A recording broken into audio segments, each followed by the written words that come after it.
అందరికీ నమస్తే. AP EAPCET BiPC స్టూడెంట్స్కి very important piece of information. మీకు బీఎస్సీ అగ్రికల్చర్లో ఎన్ని సీట్స్ ఉన్నాయి, ఎన్ని కాలేజెస్ ఉన్నాయి, అదంతా మనము ఈ వీడియోలో చూద్దాం. లాస్ట్ దాకా చూడండి. స్పార్క్ అకాడమీ పేజ్ని ఫాలో అవ్వండి for more latest updates.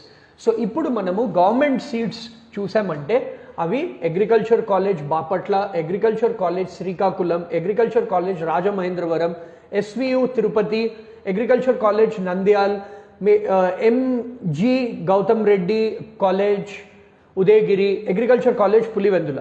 Then మనకి అఫిలియేటెడ్ కాలేజెస్ కూడా ఒక 6 ఉన్నాయి. Totally around 980 constituent colleges seats ఉన్నాయి, 252 అఫిలియేటెడ్ కాలేజెస్ సీట్స్ ఉన్నాయి. సో ఫుడ్ టెక్నాలజీకి అరౌండ్ 73 సీట్స్ ఉన్నాయి. అదే మనం ప్రైవేట్ యూనివర్సిటీస్ చూసామంటే 2 మనకి ప్రైవేట్ యూనివర్సిటీస్ ఉన్నాయి. బెస్తీ university and Mohan Babu university around 230 seats ఉన్నాయి. సో మీకు ఇంకా ఇన్ఫర్మేషన్ కావాలంటే అగ్రి అని కామెంట్